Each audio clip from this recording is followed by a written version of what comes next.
एक साथ ही वो अलग क्यों चले गए? वो हो गई कोई है ना, अलग के माइक ही रहा ना भाई साहब। अलग से 1 साल बेमिसाल, क्या कहेंगे भाई साहब? देखिए, सबसे पहले तो हमारे महान नेता आदरणीय श्रद्धेय ज्योतिबा फूले की 143वीं जयंती के अवसर पर मैं सभी देशवासियों को बधाई और शुभकामनाएं देना चाहता हूं। और आज उनके चरणों में खड़े होकर के इस प्रांगण में मैं कहूँगा कि 1 साल बेमिसाल प्रदेश के मुख्यमंत्री आदरणीय भजनलाल शर्मा जी के नेतृत्व में और देश के यशस्वी प्रधानमंत्री आदरणीय नरेंद्र मोदी जी की सोच को, उनके संकल्प को और उनके विजन को आगे बढ़ाते हुए रोजगार के क्षेत्र में, कानून व्यवस्था के क्षेत्र में, इंफ्रास्ट्रक्चर डेवलपमेंट के क्षेत्र में, किसानों को पानी उपलब्ध हो, किसान समृद्ध हो, प्रधानमंत्री किसान सम्मान निधि में 2000 रुपये की वृद्धि, डीजल पेट्रोल के दामों में कमी करना, किसान की फसल के दामों में बढ़ोतरी करना, ERCP की योजना को लागू करना, अपराध के खिलाफ कठोर प्रहार करके अपराधियों को सलाखों के पीछे पहुंचाना, पेपर लीक जैसी भयंकर घटनाओं पर रोक, स्वच्छंद और साफ पारदर्शिता से विभिन्न परीक्षाओं के पेपर आयोजित करना और बजट घोषणाओं को पहले ही वर्ष में घोषणा के 1 महीने 2 महीने के अंदर ही उनको धरातल पर उतारकर जनता को समर्पित करने का काम प्रदेश के मुख्यमंत्री आदरणीय भजनलाल शर्मा जी के नेतृत्व में हुआ है। हम पहली बार देख रहे हैं जब बजट घोषणा होने के तुरंत बाद प्रभारी मंत्री और प्रभारी सचिव उन जिलों में जाकर जमीन आवंटन के काम,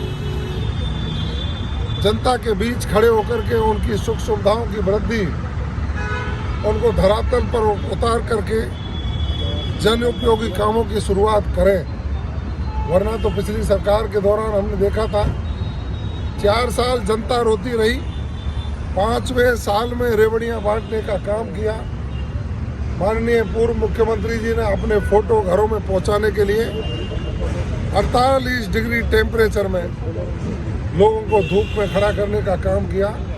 ये पहली सरकार है, घोषणा भी करती है, धरातल पर लागू भी करती है, शिलान्यास भी करती है और उसका उद्घाटन भी खुद सरकार भारतीय जनता पार्टी की भजनलाल जी के नेतृत्व में करेगी, ऐसा हमारा मानना है।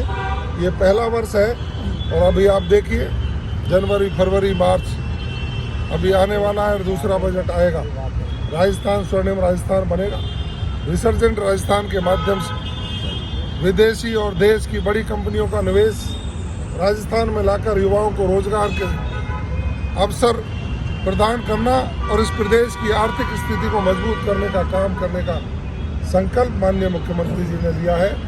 मैं उनको 1 वर्ष पूरा होने के अगले महीने जो 15 दिसंबर को होगा उससे पहले ही उनको बहुत बहुत बधाई और शुभकामनाएं देना चाहता हूं कि आप निश्चित रूप से आदरणीय भजनलाल जी भागीरथ भजनलाल बन करके आए हैं। जनता आपकी तारीफ करती है और यही कारण है कि उपचुनाव में 7 में से 5 सीट भारतीय जनता पार्टी के खाते में आदरणीय भजनलाल जी के नेतृत्व में और आदरणीय नरेंद्र मोदी जी के विचार को आगे बढ़ाने के लिए दिए।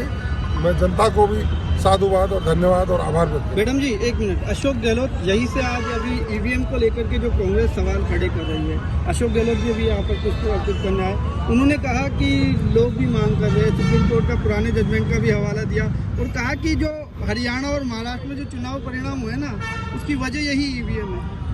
देखिए, कांग्रेस के लोगों पर जब हार जाते हैं तो बेचारे EVM को कोसते हैं। पूर्व मुख्यमंत्री जी हमारे आदरणीय हैं, माननीय अशोक गहलोत जी वरिष्ठ नेता हैं, उनको कम से कम ऐसा आधारहीन बयान नहीं देना चाहिए।